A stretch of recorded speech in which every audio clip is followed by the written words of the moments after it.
opposite direction. Going this way, take the brand new skein, take the end, have it go the opposite direction, bud them up next to each other, take this side right here, wrap it around 2 fingers, take the little tail, wrap it around over the 2 yarns, between your 2 fingers, right there, so that way it is coming out towards your little fingertips right there. Pinch that, remove your fingers, pull, and form a knot on this side. You can pull that tight as you can, just to make sure it's staying strong and secure. Then we move our way over to the other side. Other 2 fingers, wrap the strings around those 2 fingers, take the little tail over the 2 yarns between your fingers. There you go. Grab that little tail, remove your fingers, pull, and that forms a knot on this end. So now you have 2 knots. Take the yarn attached to your project, the yarn attached to the new skein, pull, and those 2 knots come in on each other, and they actually form a very strong connection, a very strong knot. It's not going anywhere. Take your scissors. You can actually cut these tails close to the knot, and it's not going anywhere. It is secure and strong. There we go. And then you can continue working on your project, and this join is invisible. It camouflages in, it works great, and you have nothing to come and address after the project. You have nothing else to just weave in. You're done. All right, let's go ahead and continue on. So this was my stitch number 19 and then 20. Perfect. I have finished round 2. Slip stitch into the second chain that we made to close off round 2. There we go. And this is what you should be looking at right there.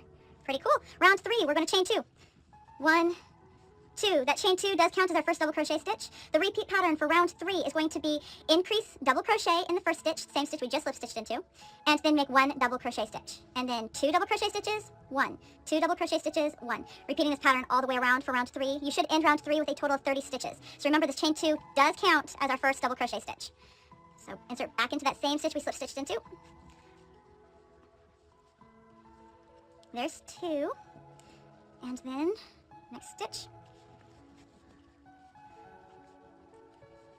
1. Now if you need a little help guidance finding where you're placing your stitches, make sure you're not placing your stitches in the back loop only. Try to find the stitch and find space so that way you have your 2 loops on top. 1, 2, 1. Finding the right funding to help you grow your business can feel like 30. Great. Slip stitch into the second chain that we started with. 1, 2. Beautiful. Great. Round 3 is complete. Moving on to round 4. Chain 2. 1, 2. Again, does count as our first double crochet stitch. Double crochet stitch into the same stitch we just slip stitched into to close the last round.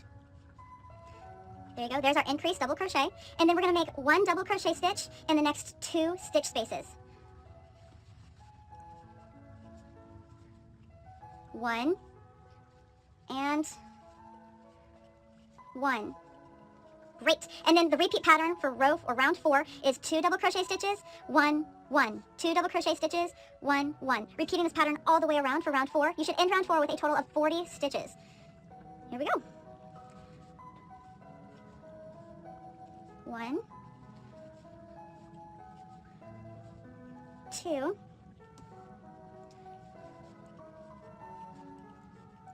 1, and 40. Great. Slip stitch into the second chain. Close round 4. Perfect. Okay, we are on to round 5. Round 5, we will chain 2. 1, 2. Counts as our first double crochet stitch. The repeat pattern for round 5 will be 2 double crochet stitches in the first stitch, and then 1 double crochet stitch in the next 3 stitch spaces. And then repeat. 2 double crochet, 1, 1, 1. Repeat this pattern all the way around for round 5, ending round 5 with a total of 50 stitches. So here we go.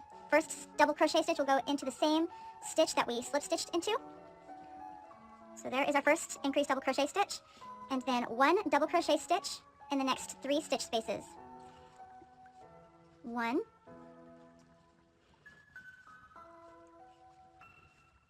2,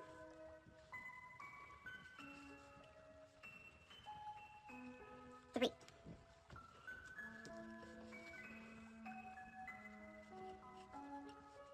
1, 2, 50. Great. Slip stitch into the second chain to close round 5. 1, 2. Great. We are now on to round 6. Round 6, we're going to start by chaining 2. 1, 2. Again, counts as our first double crochet stitch. Double crochet into the same stitch that we just slip stitched into to create that increased double crochet. And then we will make 1 double crochet stitch in the next 4 stitch spaces. 1, 2, 3, 4. And that is the repeat pattern for round 6. So 2 double crochet stitches and then 1, 1, 1, 1. Repeat this pattern all the way around for round 6. You should end round 6 with a total of 60 stitches here. And actually, on my next stitch, there we go. So, 1,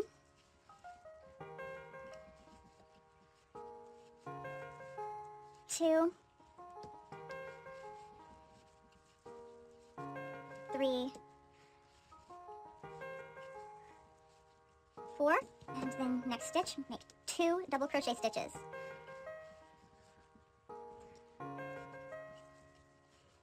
1, 2, and then 1 double crochet in the next 4 stitch spaces. Last stitch here. 60, great. Going to rotate this a little bit. It's getting big now. Slip stitch into the second chain to close round 6. There we go. And we are now on to round 7. Round 7 is our last increase round. So we're going to start by chaining 2. This chain 2 does count as our first double crochet stitch. Double crochet into the same stitch we just slip stitched into for our increase double crochet stitch. There we go. And then we're going to make 1 double crochet stitch in the next 5 stitch spaces. 1, 2, 3, 4, 5. And then the repeat pattern is 2 double crochet stitches and then 1 double crochet stitch in the next 5 stitch spaces. Repeat this pattern all the way around for round 7, ending round 7 with a total of 70 stitches. All right, here we go.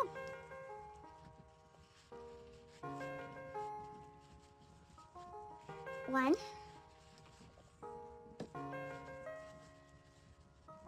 2,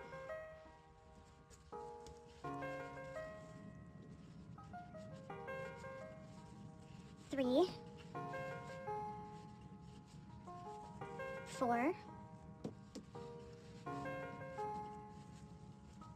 5. Last stitch for round 7, and that makes 70. Perfect. To close round 7, we will slip stitch into the second chain. 1, 2, closing round 7, and we're moving on to round 8. For round 8, we will chain 2. 1, 2. Again, that chain 2 counts as our first double crochet stitch. Now for round 8, all we are doing is making 1 double crochet stitch in every stitch all the way around. You should end round 8 with a total of 70 stitches here. Now round 8 is the only round where we just make 1 double crochet in every stitch. Starting in round 9, we will start decreasing and closing our floor poof. So this whole project works up really fast. So go ahead, real quick, take a second, finish round 8, and I'll meet you back here to show you how we decrease our stitches and start closing up our floor poof for round 9.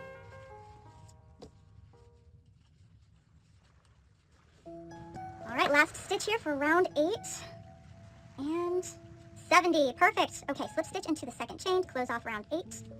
There we go, great. Now for round 9, we're gonna start adding decreased stitches to close the top of the floor poof. Start by chaining 2. 1, 2. That chain 2 does count as our first double crochet stitch. Next stitch, we're gonna make the double crochet 2 tog. How to do this? We're gonna yarn over, find the next stitch space, insert our crochet hook, yarn over, pull through, yarn over, pull through only 2 loops on our crochet hook. Great. Then we're going to yarn over again, insert a crochet hook into the next stitch space, then yarn over and pull through only 2 loops on our crochet hook. So now we have a double crochet stitch started in this stitch space and a double crochet stitch started in this stitch space. Yarn over, pull through all 3 loops on your crochet hook, and that turns 2 stitch spaces into 1. Great. Next, we're going to make 1 single crochet stitch in the following 5 stitch spaces. So 1, 2, 3, 4, 5.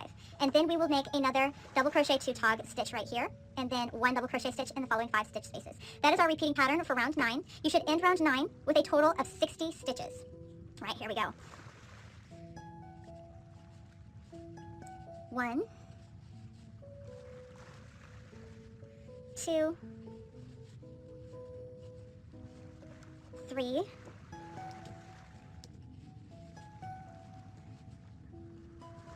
4,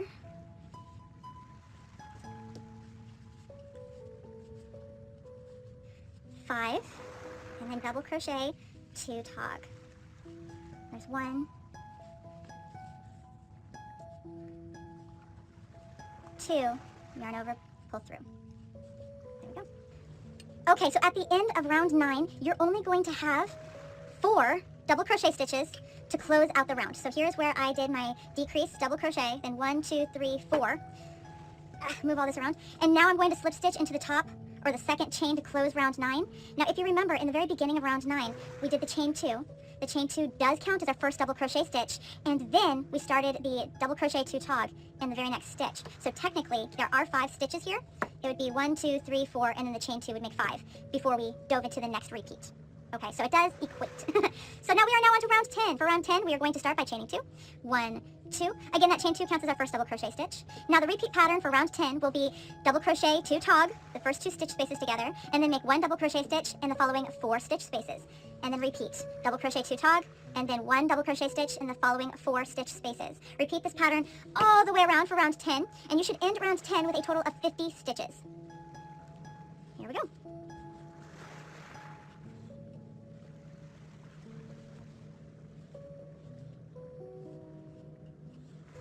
All right, so let's close round 10. 1, 2. Here we go. Ready for round 11. Chain 2. 1, 2. Okay, the repeat pattern for round 11 will be decrease 2 tog, the first 2 stitches together, and then 1 double crochet in the next 3 stitch spaces, and then repeat. Double crochet 2 tog, 3 double crochets. Double crochet 2 tog, 3 double crochets. Repeat this pattern all the way around. You should end round 11 with a total of 40 stitches. Here we go. So here's the first one. Already have a stitch in there. Next stitch space. 1, 2, and there we go. All right, closing off round 11, slip stitching into the second chain, and there we go. Okay, so for round 12, before we dive into round 12, let's go ahead and put the actual cushion inside our floor poof, and now we're going to start closing the rounds in around the floor poof. So I'm going to take my floor poof, I'm going to lay it like this. You can already see where the walls are starting to close in. Here we go, grabbing my cushion, and I'm just going to insert the cushion in. See if I can back up a little bit so you can see more of what's going on here. So, there we are. Perfect. Make sure it's a little centered. It might seem a little bit big, and that's okay. We will mold it around the cushion. Okay, so grabbing our crochet hook, making sure we didn't lose our spot here. Okay, so for round 12, we're now into round 12. We're going to chain 2. 1, 2. Now the repeat pattern for round 12 will be double crochet 2 tog, the first 2 stitches together, and then 1 double crochet in the following 2 stitch spaces. So 1, 1. Then double crochet 2 tog, 1, 1. Repeating this pattern all the way around for round 12. You should end round 12 with 30 double crochet stitches. So here we go. Next stitch over.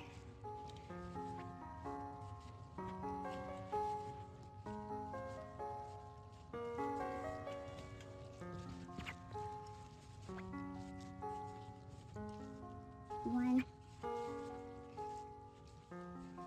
2. All right, last stitch of round 12. Here we go. Great. Okay, slip stitch into the second chain here.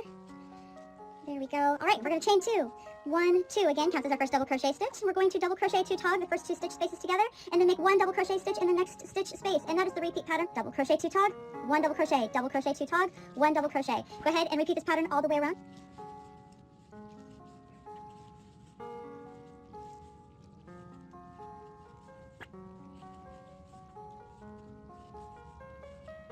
All right, closing round 13 right now. Here we go, and we are on to our very last round. Round 14 closes up the whole perfect jumbo floor poof. We're going to chain 2.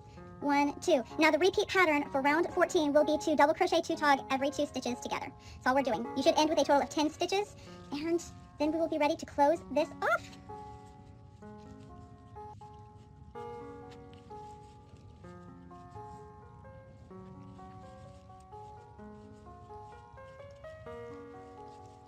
There we go, guys. Last stitch. Slip stitch into the top of the second chain, and you will notice that there's still a bit of a hole in the top here. That's okay. Going to take our tail, and we're going to weave in and out of these last stitches and cinch it closed. So grab yourself enough of slack of tail, cut that off. We're going to yarn over and tie off our work right now, so we don't have to worry about anything coming undone. Closing off that round 14. Great. Taking your crochet hook, and we're just going to weave this tail in and out of stitches.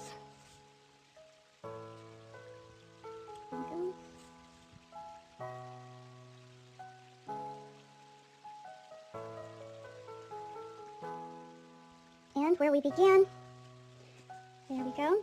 Okay, now we're going to take our tail and cinch it closed. Perfect. Great, so now we can take our tail and just kind of keep twisting it to close up the bottom here. I like to make it as tight as possible so that way I can more easily, and then pinch it, more easily thread it through the eye of my yarn needle. There we go, just enough to get a grab. I'm going to take my yarn needle, making sure that this is as tight as I want it to be. Grab a little bit of yarn. There we go. Pop through. Hold back some yarn. I'm going to keep twisting until I can see an X shape. Take my yarn needle, go underneath, tie off with a slip knot, allowing it to feed through smoothly so I can control the knot and where it closes. Perfect. Then I'm going to just take this yarn needle, come through the work a little bit, in between some yarn strands so the fibers cling to each other. Now this is jumbo yarn, so it's going to be, there's going to be friction, so just keep pulling.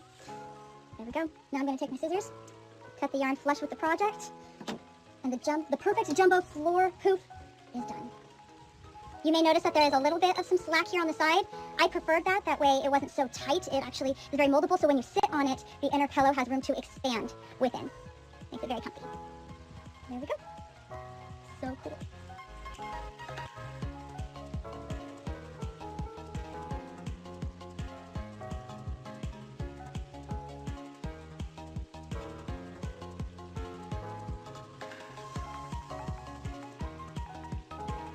All right, guys, so what did you think of the perfect jumbo floor poof? If you have any feedback or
So this yarn that I used is the size 7 jumbo yarn, and it is pricey. This is a project that you're going to be investing in. So I recommend that you use coupons or find sales in order to accomplish this blanket, because this is a yarn eater. The size 7 jumbo yarn usually works up really fast. But at the same time, you're making this blanket a large adult size blanket in 3 days. Double crochet stitches, the basics. That's all we're doing. So I'd say that this is a beginner-friendly pattern. The only thing that you might run into is just the size of the yarn working and manipulating a big, thick yarn. Okay, so other than that, let's go ahead and dive right into what materials you're going to need to make this Bear Hug jumbo blanket. All right, the materials that you're going to need for the Big Bear jumbo blanket will include a yarn that is a size 7. Size 7, the jumbo size yarn. This is the big boy, guys, all right? So I used the loops and threads from Michaels, Ariel Big. This is the color cream. This particular yarn is 70% polyester, 29% wool, and 1% spandex. So if you are allergic to any of those materials right there, feel free to substitute this yarn for whatever size 7 jumbo yarn that you want. This pattern is worked in a multiple of 2 plus 1. So if you want to adjust the size of the blanket or make a washcloth or do whatever you want to do, maybe you just like the pattern a lot and want to make something completely different, it's in a multiple of 2 plus 1. All right? Okay, we begin with a long enough tail for us to weave in our ends at the end of the project. I'm going to say this is about, if you want to get completely specific, I'm going to start with a tail that's about 7 inches long, and that's if you want to be like exactly what I have, or just kind of gauge what you think it would be. And then make your slip knot.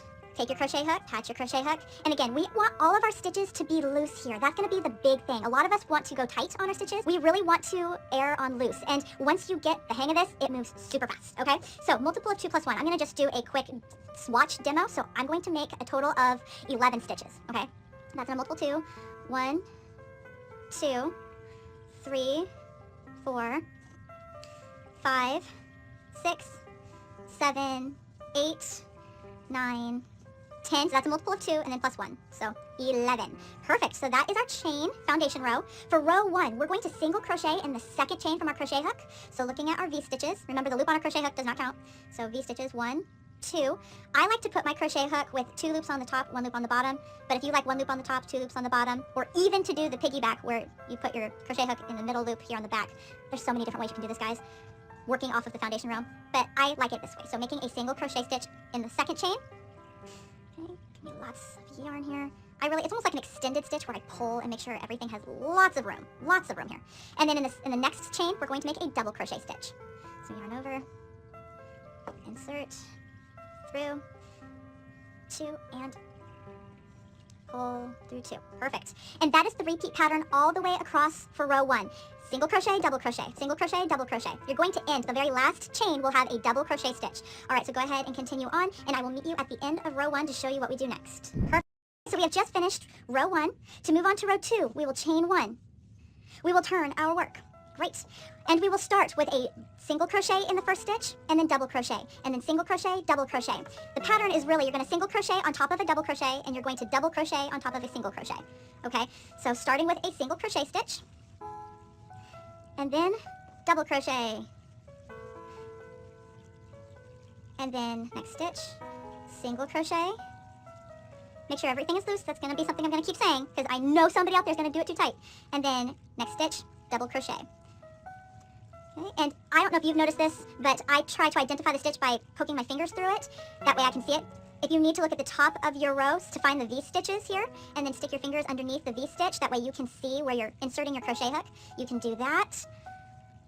And really just continue to make sure that it's flowy, it's drapey, okay? It might take a little bit of practice. Maybe you get through row 2, row 3, and then you start to get your rhythm. That's okay. And that is all we are doing, guys. That is this pattern. It's so easy. You really get lost in it. The last stitch will always be a double crochet stitch, okay? Last stitch will always be a double crochet stitch, and then for every single row of this blanket, you're repeating row 2. For every single row, you're going to chain 1. You're going to turn your work. You start with the single crochet, and then double crochet, single crochet, double crochet, and you always end with a double crochet stitch, okay? Keep count every now and then, periodically. You don't have to necessarily count every single row, but you may find it very beneficial, very helpful, every now and then counting the number of stitches that are in your row. You should have 1 less stitch than the chains you chained in your foundation row, okay? So for me, I started with 11 chains. That means every single row, I should have a total of 10 stitches. Okay, so that should be something to help you gauge depending on what blanket size you chose. All right, so next thing I want to address is attaching yarn to your project, because this is such a big yarn, right? So let me go ahead and work towards the middle here.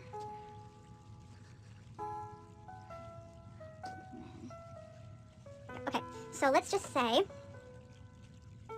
there we go. Let's say I've been crocheting along and I'm running out of yarn and I need to attach more yarn to my project to keep going, right? So I'm going to show you the invisible knot trick, which is something I do often. I do it with all my projects because I trust it, I love it, I use it all the time. Okay, so we're running out of yarn. We need to attach more yarn. Take the yarn that is attached to your project and have it go this direction. Take the brand new skein that you want to attach and have that yarn go in the opposite direction, okay? Butt those up against each other. Take 2 fingers, wrap the 2 yarns around your 2 fingers, all right? Take the little tail, go over the 2 yarns between your fingers, so that way it's sticking out towards your fingernails. Grab that tail, remove your fingers, pull tight, and it will form a knot, all right?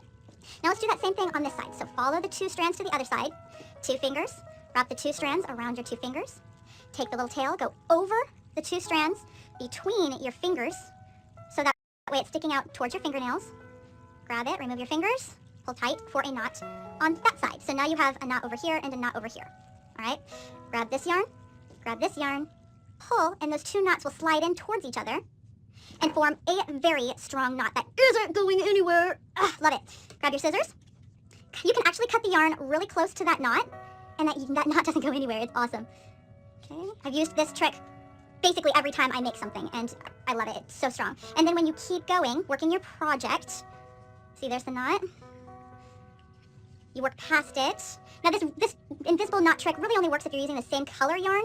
If you're using a different color yarn, I can see it because I'm right here, but if you kind of flip that little strand over, you can't see it, and then when I come back for the next row, it disappears completely. So now you don't have anything to come back and address. You're not wasting any yarn by having to stop at the end of a row to reattach, and then you have a bunch of leftover yarn. This yarn's too expensive to do that, guys. It really is. So make sure you use every last bit of that yarn, and then you can't see it. You can't it's camouflaged. So this is called the invisible knot. I love it. I recommend it. If you have your own trick, or if you do prefer to do a different method, use it. Go ahead. Do whatever makes you happy, whatever works best for you. I just wanted to offer this to you if you would like to use it. Is it. So let me go ahead and actually get through, and then I want to show you how I would weave in my ends at the end of the project, just so I feel like I covered any questions that may come up. So last stitch, we double crochet. Okay, let's say I've ended my project, like I'm done. Okay, so I'm gonna cut my yarn long enough tail for me to weave in that end. Okay, I'm going to yarn over that tail, pull that tail through the loop on my crochet hook and pull tight, and that's called a tie off. I've just tied off my project's done. Grab that huge yarn needle. I twist my yarn to keep it all together, make it easier for me to get it through the eye with the needle. There we go. Okay, so I've got my needle here. I'm gonna come back to the project. I'm gonna look for where the stitches entered into the row below, and I'm going to actually come through. And I like to go in the middle. See, here is the yarn. I go in the middle of that strand of yarn. Okay, and then I'll come down to where the stitch entered in the row before, and I'll go through there. All right, and then I'll continue across, but I'll go in the middle. See that? I'll go in the middle of the yarn. The fibers cling to each other when you do that and make a more secure hold. Okay, so I'll go through one way. I have had a hard time with weaving in my ends, so if you're like me and you just don't have good luck with weaving in your ends, you can do that. And then once I get about halfway of my tail that I had to weave in my ends, I will go backwards. So I'll come back upon what I just wove in. And that is the trick that keeps everything secure and snug for me. There we go. And I'll come all the way to the end, just all the way through the side. There we go. Release my yarn needle. Hold that so it sits nicely and loose and doesn't look tight. Alright, and then I will cut flush my yarn. Perfect. Now, if this is good for you and you're like, no, I'm done, then you have finished. If you would like, you can always use that little bit of fabric glue that I recommended. I would literally put a dot on the end here, smooth it down, and then it dries instantly, and this end doesn't move, it doesn't come undone. So that is how I would finish off the project. If you have any other questions, feel free to ask me in the comment section below. I hope you love this blanket.